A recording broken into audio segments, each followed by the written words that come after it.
Hey everybody, welcome to All Things Savannah, our weekly program about the history, the people, and the special things that are here in Savannah. I'm Danielle Oak, and I'm with Frank Morrow. Indeed, our guest today is Jesse Blanco. Jesse is Savannah's resident food expert, author on the subject, of course. His latest book is Savannah Food Crawls, Touring the Neighborhoods, One Bite and Libation at a Time.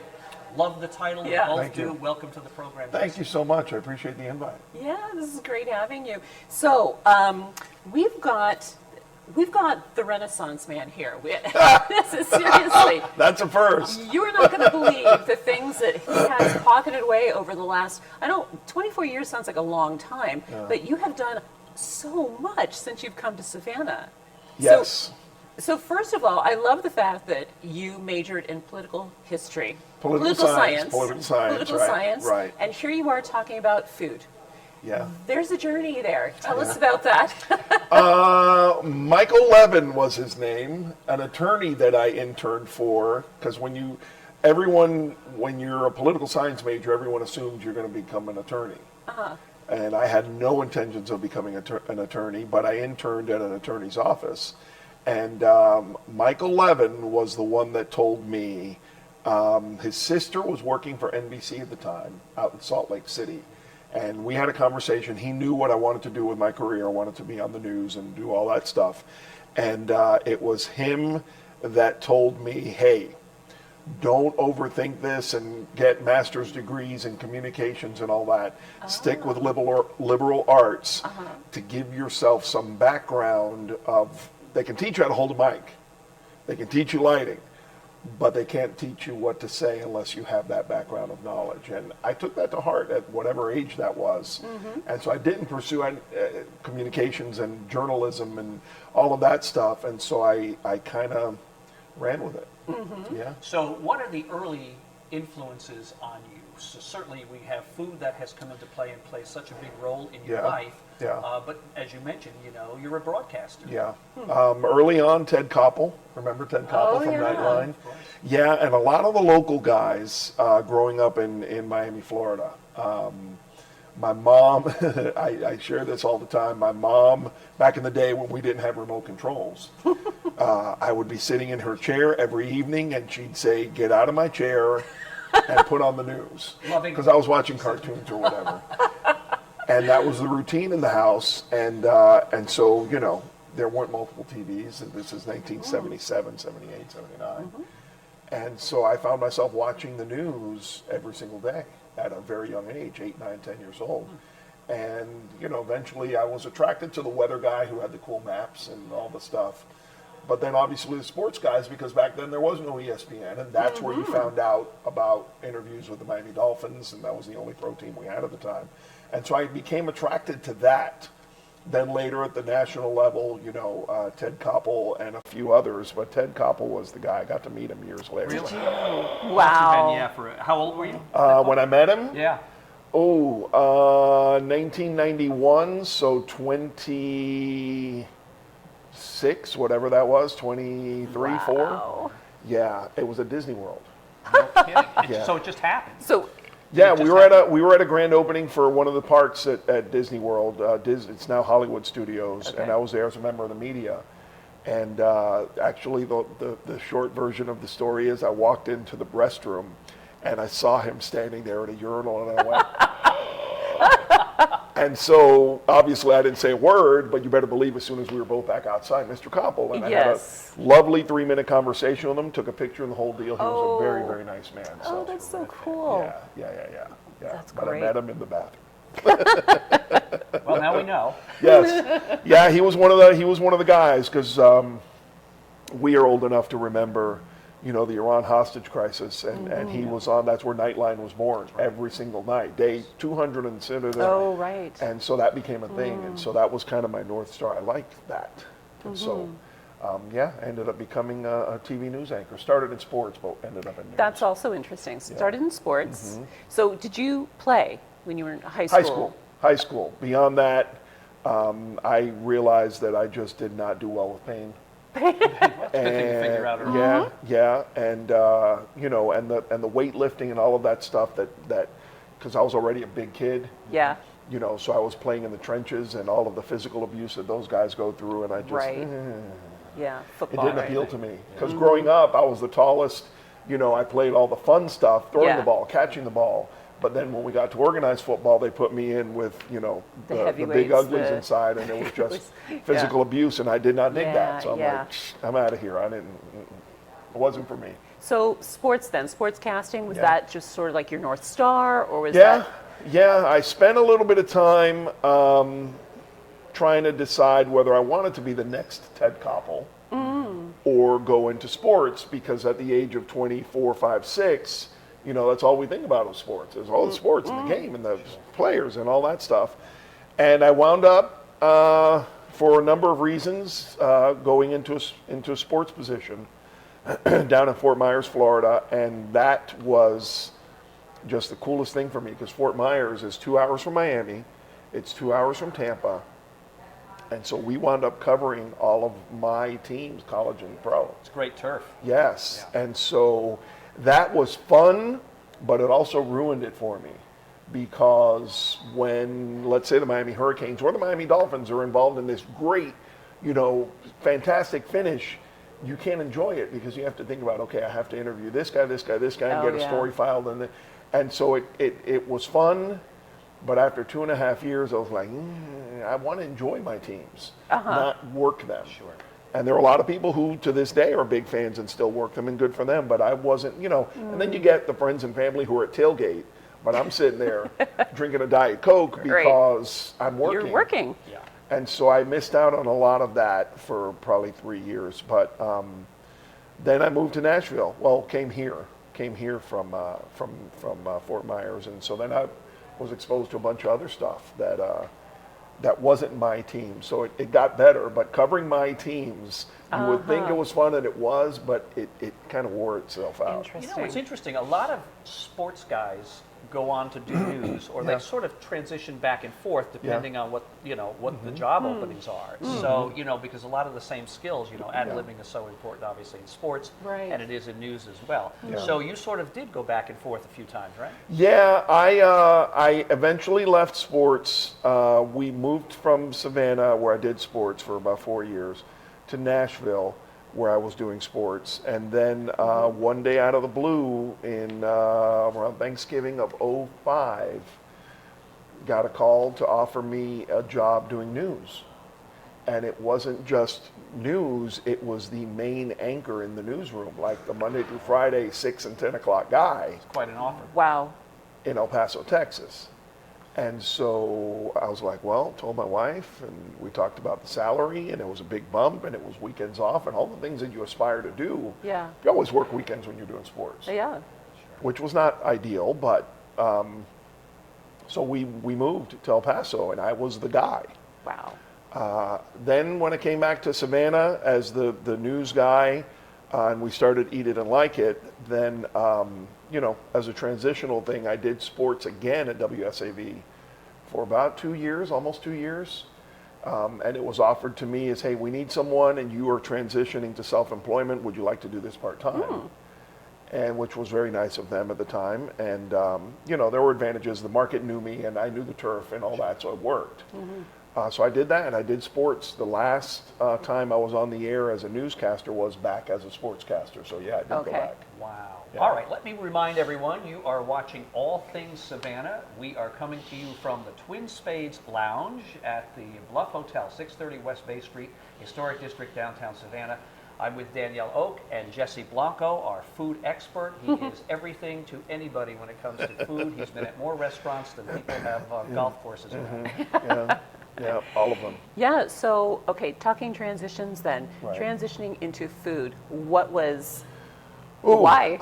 Why? Well, I've told this story so many times, and I try to get shorter and shorter and shorter. I try to make the most digestible, pun intended, version of this story. My sister loved to cook when I was in elementary school, and we were in Miami. When my mom would say, get out of the chair and put on the news, my sister was in high school at the time. And she, back in the day, the way they would do it is the girls will go to home ec and learn how to cook, and the boys will go to the mechanic shop and learn how to fix a car.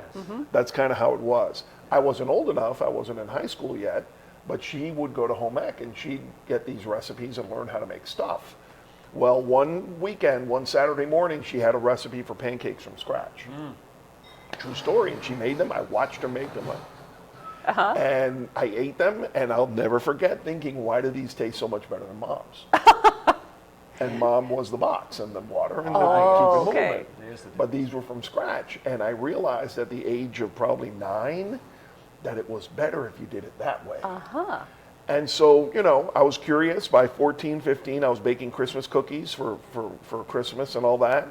But then in 92, 93, I was still in college, and the Food Network came along. Right. And now you could watch people doing all this stuff 24 hours a day. Yes. And so that kind of reignited my curiosity and my passion. I started baking bread, and I was always interested clearly in food and flavors. And then Food Network comes along and all that stuff. And so I was always, you know, I'd go to a restaurant and, oh, that's really good. I wonder what they, you know, sometimes I would ask, sometimes I wouldn't, but this was long before I made a career of it.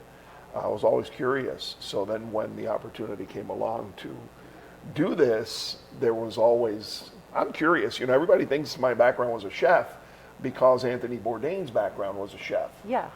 But obviously, as we've been talking here for a few minutes, my background as a journalist, I ask stupid questions all the time. Well, you know, what is that? No question is stupid, really. Right. What is that? Oh, those are sweet potatoes. Oh, I've never seen them cut up like that before. I mean, I look like an idiot, but I didn't know. So I never claimed to be, you know, but because for so many years I was the only guy, people expect me to know everything, and sorry, I don't. Well, there's an admission right here. Yeah. But you know, that word curiosity is so very important because it keeps us, I think, fueled throughout our lives if we continue to have it, no matter what you do. Yeah. And so you strike me as a person who will Yeah. always be curious. Always. I mean, that's what keeps me. You know, I'll always have a job as long as people are eating. Right. And I'm curious, and I am curious. Why do you do that? Why did you do it that way? I've been in kitchens and watched more chefs and short order cooks make things as simple as an omelet or as complex as a souffle. I've watched all of these things being in these kitchens, and I've been fascinated by it all for 13 years now. So it's like, that's awesome. And I go home and I try it myself. Oh, I saw him do it this way. And so, yeah. So hey man, I'm having a blast. So when you say when the opportunity came along, did you create that opportunity? Did you sort of say, you know what, food? Or No. did somebody? No, are you familiar with Suggestion? the Tybee Beach Bum Parade? No. Oh, sure. The Tybee not. Beach Bum Parade is the Okay. big old water gun fight. Oh yes, outside. yes, I am. Yes. Right, I happened to be there one time. 2010, you got wet. 2010, we were down there. I believe it was 2010. Anyway, we were down there one year, shortly after moving back, and it was the middle of the parade was going on. I had a super soaker in my hand. I had a visor on upside down. I was probably 2 or 3, knowing me, 4 beers into the festivities and having a great time. Good time. And this friend of mine comes up to me, and she's a business owner to this day out on Tybee, and she says, "You know, you should do a cooking show." And I'm standing there literally with a super soaker, like the parade's going on, and I turned to her and I said, "What are you talking about?" She goes, "Well, you do a good job on the news and you like to cook, so why don't you do a cooking show?" I said, "Oh, that's very funny," and I ran off. This was at about 5:30, 6 o'clock on that Friday night. Well, about 1 a.m., the whole group of us were at Doc's Bar in Tybee. And it was like a scene from Sex and the City. The crowd parted, and I see my friend across the bar over there, and I said, "Let me ask her what she was talking about." So I walked right over there, and I said, "So tell me about this idea." And within 15, 20 minutes, we had the kind of outline of a cooking show where I would cook food and encourage people to do vacation rentals rather than hotels, so you could save money cooking. I Brilliant. And I made these demos in her kitchen, and they looked great. I obviously, having worked on the news, I had access to videographers and editors, and we gave them a few bucks, and they made it. I mean, to this day, Nate and Josh made that look incredible. Yeah. And without that little seemingly insignificant step, I don't know that I'm sitting here right now. They made it look amazing. And she passed on it. She wasn't interested in sponsoring the show. and it was what it was. And so I was left with my iPod Nano, remember those little ones, with these segments of me cooking. And I started showing it to friends at work. Hey, look at this! Ha ha ha! ha. Look at this stuff we did. And every last one of them, some of them with their glasses down on their nose, would watch this and look at me and kind of go, you know, this is really good. You know, this is really good. You know, this is really good. Until the day I showed it to my dear friend Sine Crystal, who at the time was the marketing manager for the Savannah Mall, the Titanic of a mall down on the far end. Yeah, she was the marketing manager there. And she said, you know, this is really good. I said, you know, everybody's telling me that. She goes, you could do something with this. And I said, yeah, but what? And the hand waving, every time I tell the story, the hand waving is very important. She goes, you could be like, start a blog and be like Savannah's Anthony Bourdain. Because all anybody talks about when they come here is Paula Deen's food, which is fine.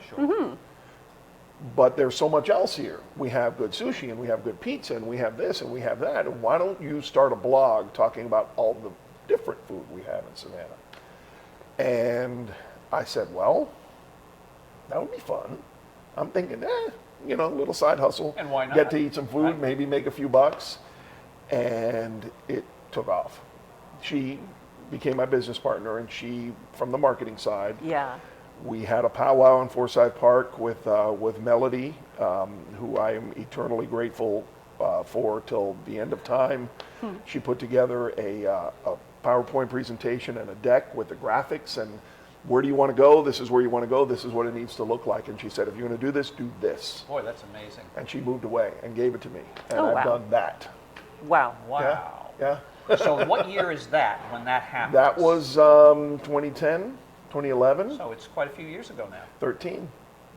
But still before, well, kind of when the Food Network was beginning to really hit its stride and people had pardon the pun, appetite for, I mean, people were really, I remember watching the whole network, loving it. Oh, sure. The one thing that's different from when we started this versus now is back then I Googled, because I knew it was a thing, culinary tourism.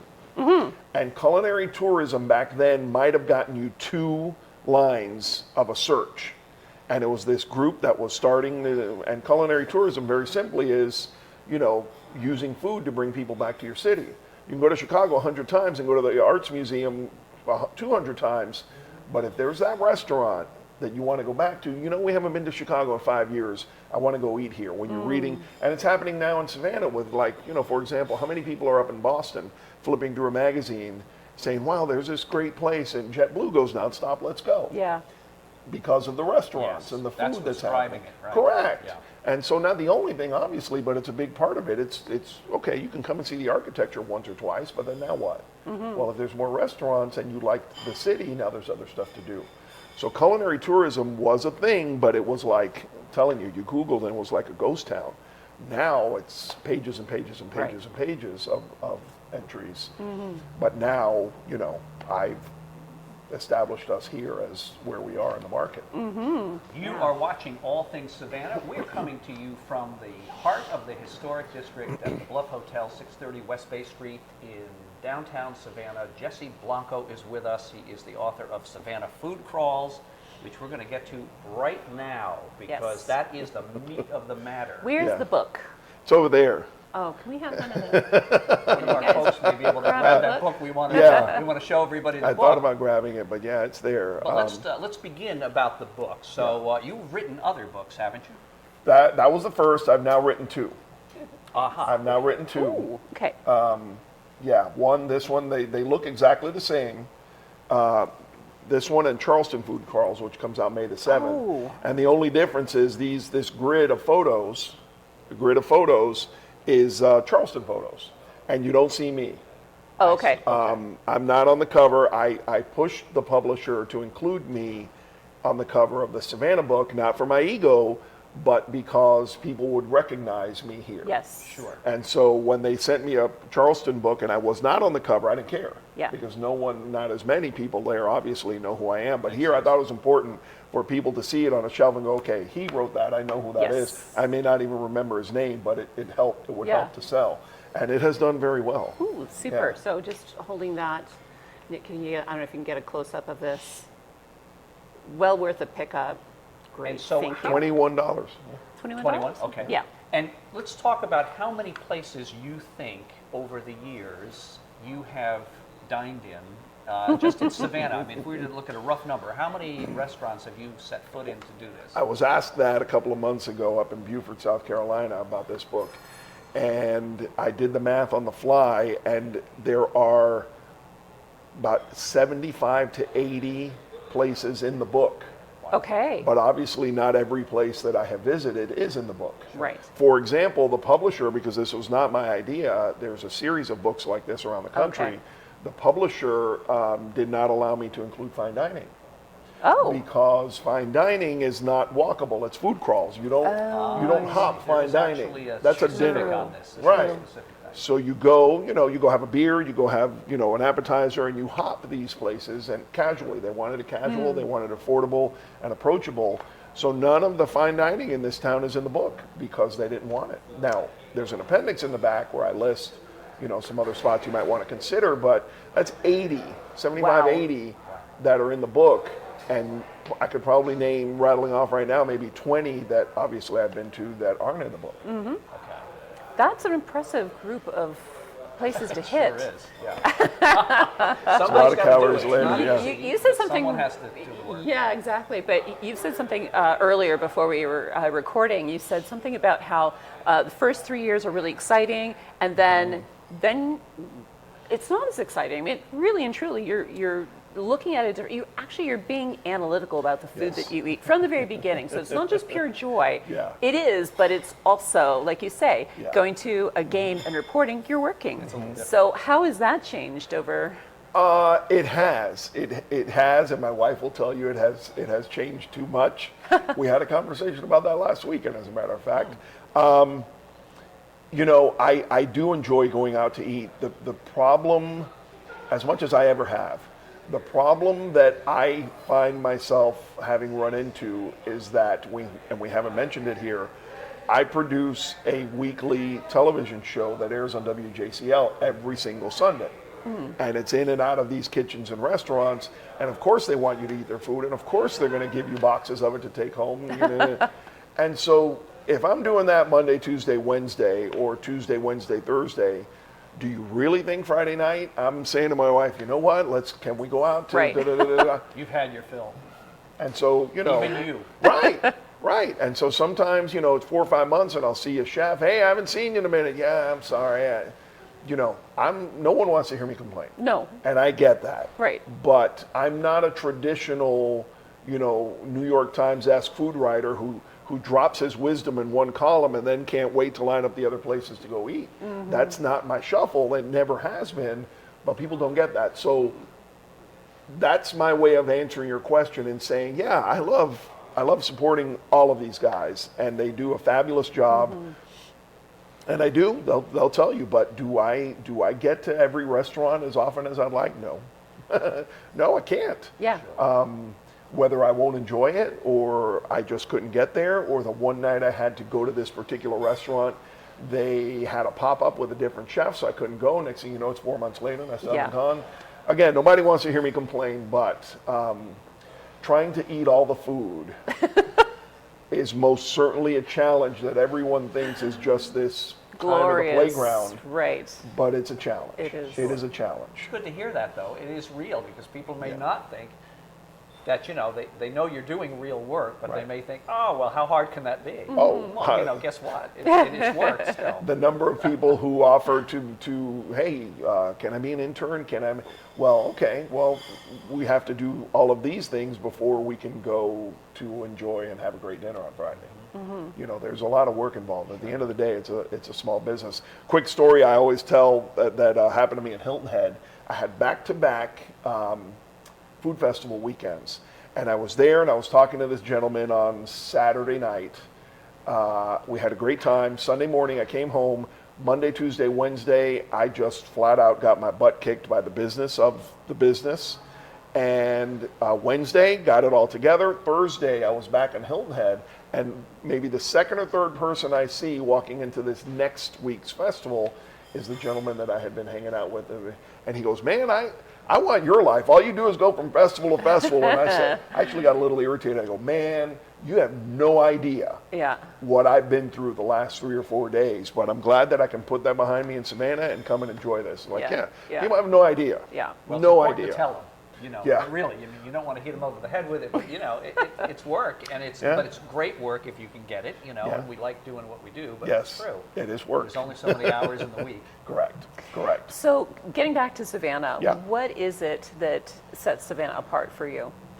You know, I mean, that's a good question. You've been to a lot of places, a lot of very different places. Downtown Savannah for us is and has always been magical. We've never lived anywhere other than downtown. We used to live on Liberty Street when our daughter was born, right in front of the DeSoto Hotel. Okay. We lived in a townhouse when we first moved here in Crawford Square, which is the one with the basketball court. So the community, you know, when we lived on the square, the neighbors all, you know, can't say took us in, but they all welcomed us. And it was happy hour at this one's house, and, you know, we're going to decorate the square at Christmas time, and there was this ridiculous, and it still exists to this day, sense of community downtown. You get to know everybody, and you're driving around, you're running out to Kroger to pick up something, and you see Amy, you know, with her family just sitting there, and you stop and you talk to her and you keep going. That was number one. Number two, my wife liked to refer, and she still does sometimes, we have a lot more visitors now, but she always used to refer to downtown Savannah as a huge college campus. And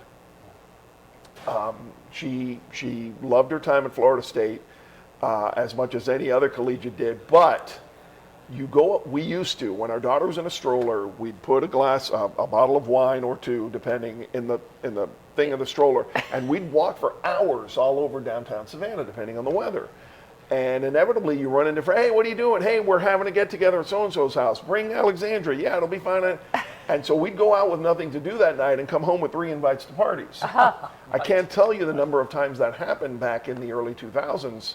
And so that as an example to say this welcoming sense of community down here that, you know, if you can fit in, and we did, it was, it just captured us. That's why when we had a chance to move back in 08, we're like, you know, it was some of the most fun we've had as adults. Right. And so we came back. So before we close up shop, I want to just get back to food for one more moment here, because there are folks who are going to be watching this, we hope, from around the country and other places. And we want to tell them your expertise and what you recommend they do. If they're coming to town, what must they do if Jesse Blanco is going to give them some advice? Get the book first. You know, we could joke about it, but this book, I have told locals, you need to have this book, because locals who may not live downtown and they live, you know, 15 minutes away or whatever, hey, let's go downtown and eat tonight. Well, I don't know where you want to go. I don't know where do you want to go. Right. You can just flip through this, and it's all here. That has pretty much everything casual. The best casual eats in Savannah are in that book. Take your time. There is so much food now here. You know, don't try to eat it all. Some people will. Best advice I got was ahead of my honeymoon. Don't try, and we were going to Paris, and my best friend said, don't try to eat and drink it all, because you won't. Just enjoy. And if you want to sit and have a cup of coffee, and that sitting takes 90 minutes because you decide to eat something, do that. Enjoy the scenery, enjoy the people, enjoy, you know, our squares. You get a box lunch and do whatever, and just don't rush. Enjoy. They call it Slovana for many reasons, but one of them is the pace at which you can enjoy it. Sure. Yeah. Love that. That's perfect. I think that's great advice. Perfect. Well, thank you so much, Jesse. My pleasure. I appreciate the invite. Terrific. Yeah. To have you and all of your experience, and we probably Yes. think just scratched the surface. Yes. Thank you. So, Yes. So next time around here, we're going to actually live stream again. You know, we used to do that, and we are just uploading now. But we're going to live stream the St. Patrick's Day Parade here in Savannah, which is the 200th anniversary of the big event, and it's going to be an unbelievable day, I'm sure. I'm sure. Danielle and I will be at the Andrew Lowe House Museum, the historic museum right on Lafayette Square, and we're going to stream the first hour of the parade, and we're going to talk to some folks, and I think you're going to enjoy it through us if you're not coming directly down. We will be wearing green. We have agreed that I have agreed that I will wear something green. I know this for sure because Danielle sent me a photo last night of what she's going to I wear. did find a shirt in my closet that had some green in it. But if you like the program today, please like and subscribe. Shower us with love. Just love us, okay? Let's do this again. Thanks. Bye. Bye.